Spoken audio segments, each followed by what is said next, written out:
So in Jotform, if you want to go ahead and let's say, for example, add a field where users can toggle to view more information, you can go ahead and use the Toggled Content Widget in Jotform.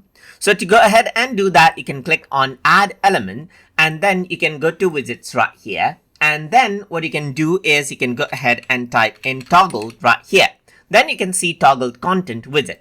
Go ahead and click, and this is what you have. You can go ahead right here and let's say, for example, keep it right after the basic details. Let's say, for example, and here you can go ahead and let's say, for example, type in content such as click to view more details, which is going to be the topic.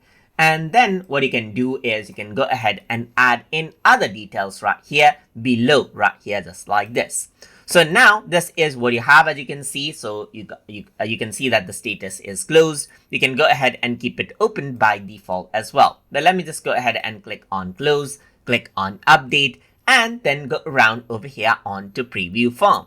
So once you go ahead and do that, you can see the toggled content right here, just like this. As you click, you can see like you can go ahead and view more details right here, just like this. You can go ahead and keep it in open state as well. So I can go ahead and open it, update it right here, just like this. And as I preview out the form now, you will be able to see it in open state right here, and you have to close it later. So that is basically how you can go ahead and utilize the toggled content widget inside of Jotform.